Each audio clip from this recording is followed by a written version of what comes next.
Good evening, everyone. We are the child rights advocates, and tonight we'll be presenting on the importance of play in children's development. Our team consists of Rebecca Kwashi, Brittany Ruwan, Brittany Rosado, Ashley Rampasad, Basha Ramdan Maharaj, Therese Rambaran, Louise Roberts, and Tawana Riley.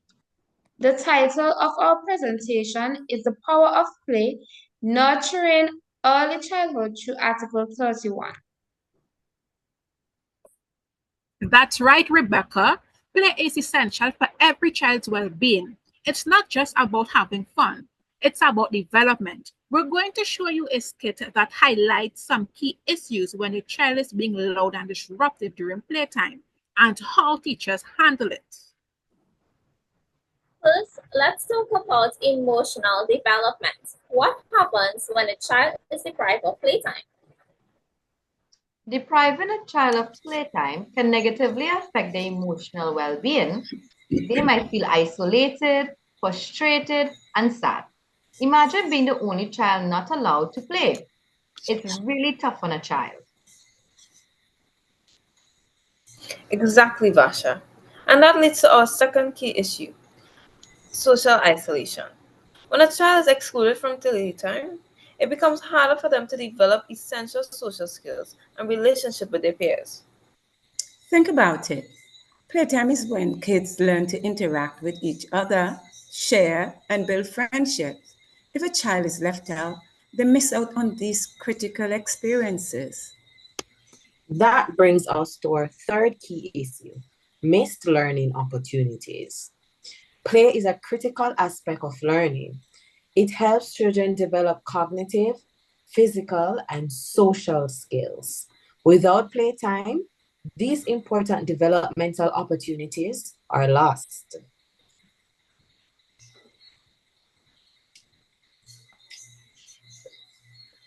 And lastly, we would need to discuss the perception of play as a privilege. Treating playtime as a privilege can be taken away rather than a right, can be undermined. It's important in a child's development. Right, Brittany. If children see play as just a reward, they might not understand how crucial it is for their growth. They need to know that play is an essential part of their daily routine. So, in our skit, we'll show how these issues can arise and affect children when teachers deprive them of playtime. We hope it gives you a better understanding of why play is so vital for every child. This scenario about to be presented is taking place in a classroom with two junior teachers, Ms. Rosado and Ms. Ruan, and children ages 3 to 5 years old. There's one child who is sometimes disruptive due to her learning disabilities. The children are now having playtime and play resources after tracing lines.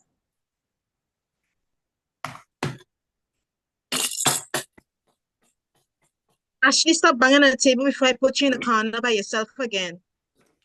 No, Ashley wants to play. Ashley, go and sit in the corner. Your loud knocking is disturbing. Yes, no more playtime for you, Ashley. No, Ashley wants to play.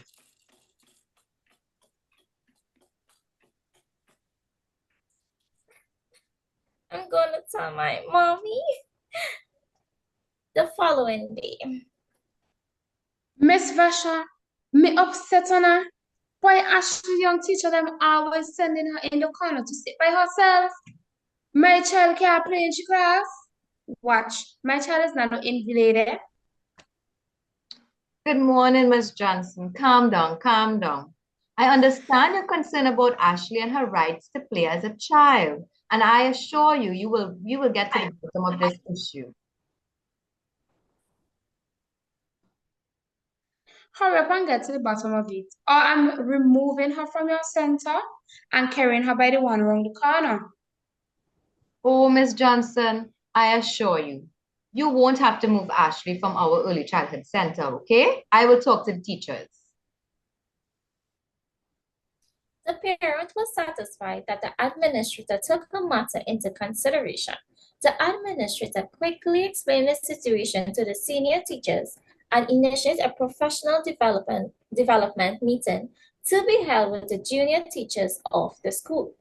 The day of the meeting in the staff room. Good evening, everyone. I am glad we are here today to discuss some matters that have been brought to our attention. As you know, Ashley's mom came raging at me this morning, and I realized that a lot of our practices are not in the alignment of the UNCRC, particularly Article 31.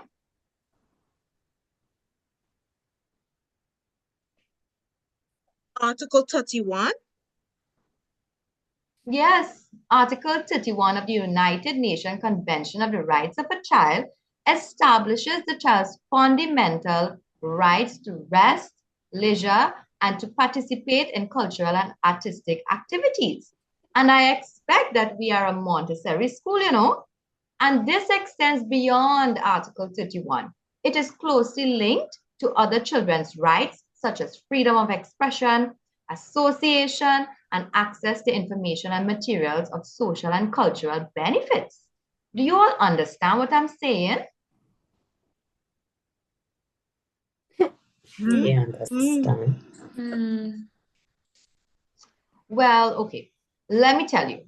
This article ensures that every child has the right to rest, leisure, engage in play and recreational activities suitable for their age, participating freely in cultural life and the arts. So we must respect and promote the rights of children. My young teachers, do you all know about this? All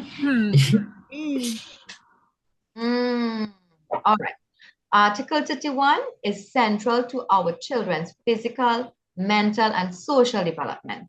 As such, we, other teachers, have the duty to respect, protect, and fulfill this right within this school setting, in alignment with our broader responsibilities to uphold the rights of the Convention of the Rights of a Child. And this can be found online. In fact, UNICEF 2019. Oh, God, I didn't even expect the situation from Ashley to be such a big issue. Miss Brittany, restricting a child from play as a form of punishment is a very inappropriate practice that needs to be addressed. Punishment is not effective in changing behavior. It has negative emotional consequences. How do you feel when these children whine all day? Do you want them to resent you? They also lose the opportunity to learn social skills as we hinder their ability to develop holistically. You know, that's a very good point, Mr. Wana.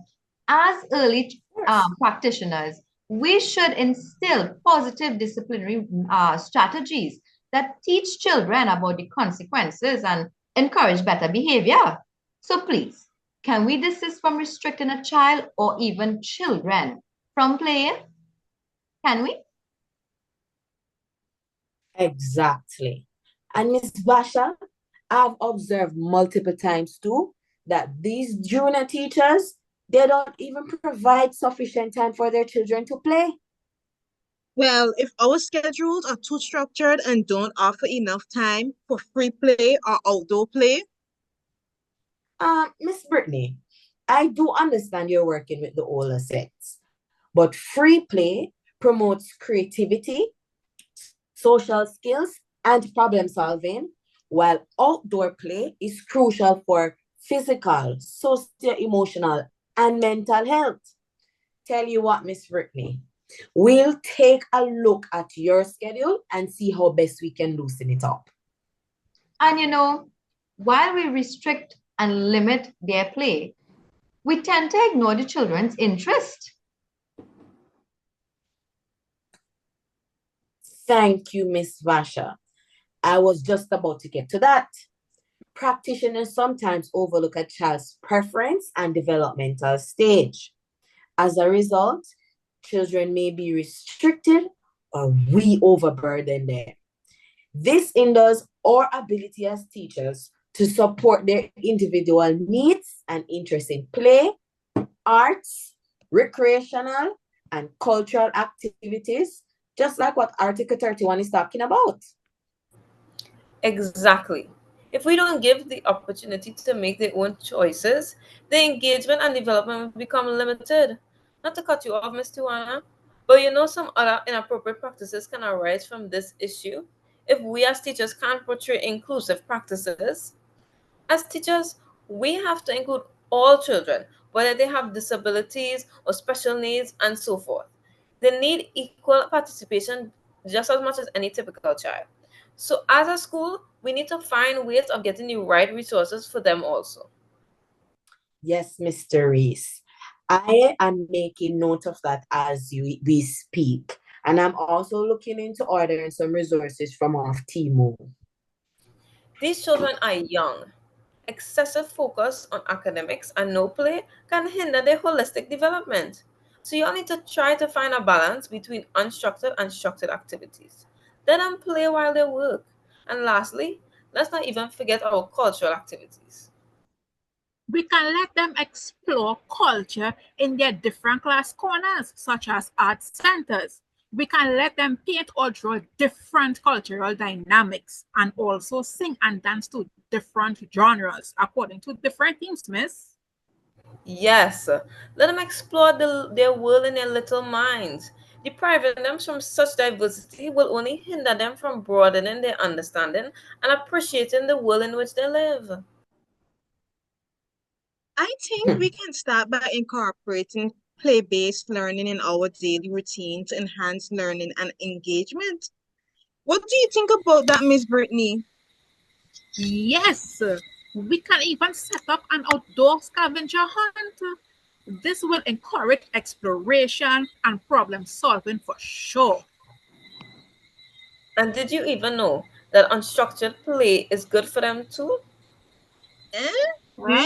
Really? Really? Yes, play that isn't planned promotes social skills, creativity, and problem solving. It allows the children the freedom to create, explore, and learn without restrictions. So sometimes we can leave them and let them explore and learn through child-led learning. Yes, we also need to create happy learning environments. Add surprising elements to the classroom. Sometimes I start my session without saying anything. Post a puzzle for students to solve on the wall. We can also consider transforming our classroom into a courtroom or cafe. Children will be able to express themselves more freely thanks to this idea. While we're at it, we need to make sure to recognize and applaud our kids' successes as they overcome obstacles or disappointments. Just the other day, I read it in a book entitled Embracing Learning Through Play, which was published in 2023. Even when they are faced with difficult situations where they must compromise or bargain with one another. Miss Louise, I agree with you. We must assist children in resolving any frustration. Therefore, we must be able to recognize and accept a wide range of feelings that play might invoke. I would also like to add another practice that we can consider is to encourage creative thinking. Teachers are just there, sometimes standing and watching the children play. You can ask questions that inspire curiosity and interest. What have you noticed about the sun, for example? Role playing might also be beneficial. Yes, let them dress up as characters from novels. Allow them to involve their body and minds. And let's get innovative. Let's get inventive. Let's promote some fun learning. Whoa, I think I'm getting a hang of this. Glad you are, Miss Brittany. Mr. Wana, can you share some several guiding principles that can be established that supports the principles of Article 31 of the UNCRC through the listed practices mentioned earlier? Of course, Miss Basha, I'm delighted to. As mentioned earlier by Miss Louise, encouraging creative thinking is a practice where the principles of space creativity are implemented as providing opportunities for open-ended play, allows children to use their imagination and creativity without predefined outcomes. It offers a variety of materials and resources that inspire creative expression, such as art supplies, building blocks, and storytelling tools. This also encourages a sense of curiosity by encouraging children to ask lots of questions, explore new ideas, and engage in creative problem solving. With this kind of engagement, creative learning fosters cognitive development as it engages and encourages problem solving skills and divergent thinking. Well said, Ms. Tawana. Also, the practice of recognizing and accepting the diverse emotions evoked by play can enhance children's emotional development as they gain intelligence and understanding, resulting in a more supportive environment.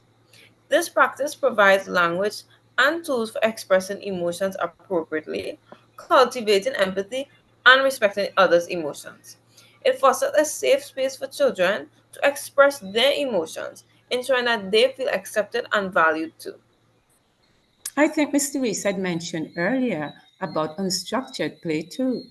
It supports the principles of cognitive development, problem solving skills, and social development. And where did you find that this time?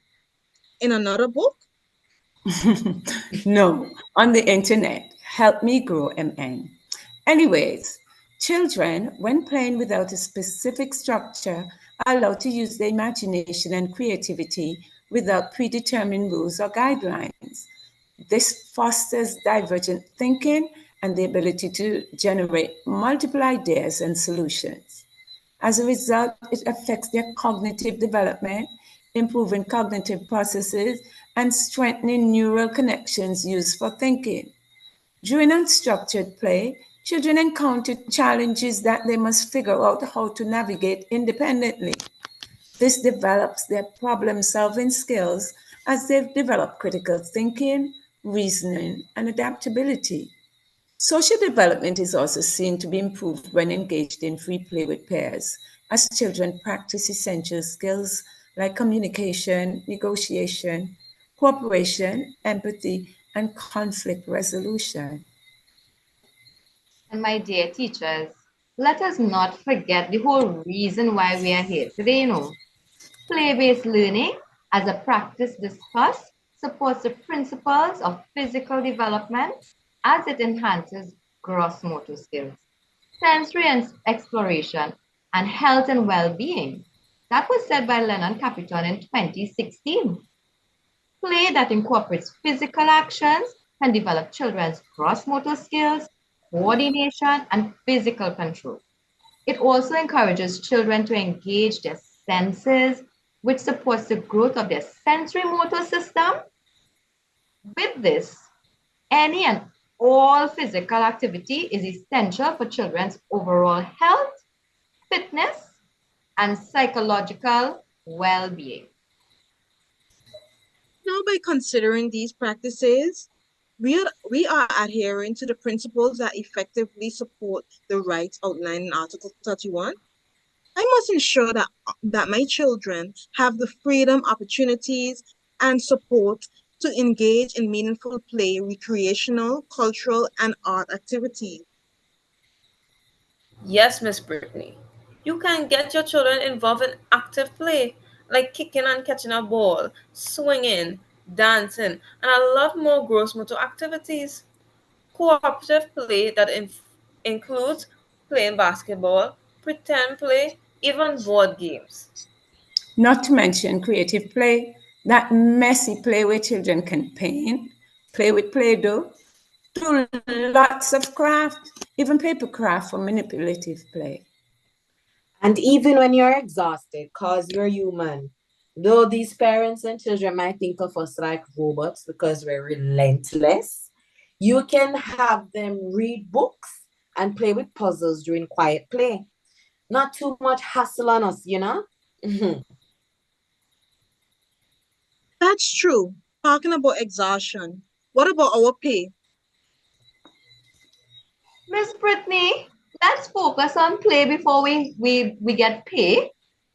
The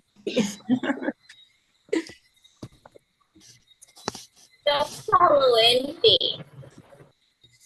Miss Vasha, well, you shocked me. Them teachers acting so different now. Ashley can't stop talking about how much she enjoys school and playtime. Thank you very much. I won't have to go and carry her by the early childhood center round the corner. You're most welcome, Miss Johnson. We value our students and we value you, and we continue to enhance their development.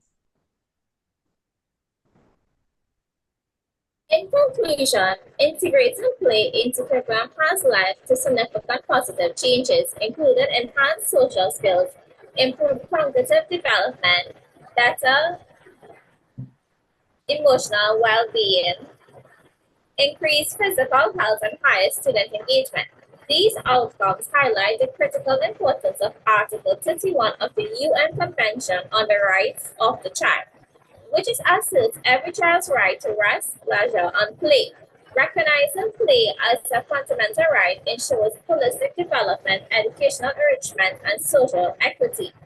Consequently, the benefits of play in the program are manifold, fostering academic performance, social competitiveness, creativity, emotional regulation, and physical activity, all essential for nurturing well-rounded and healthy individuals. In summary, 31 imposed three key obligations on state to respect, protect, and fulfill the child's right to play. As representatives of the state, teachers have a duty to uphold these obligations within the school environment, according to International Play Association in 2012. Thank you.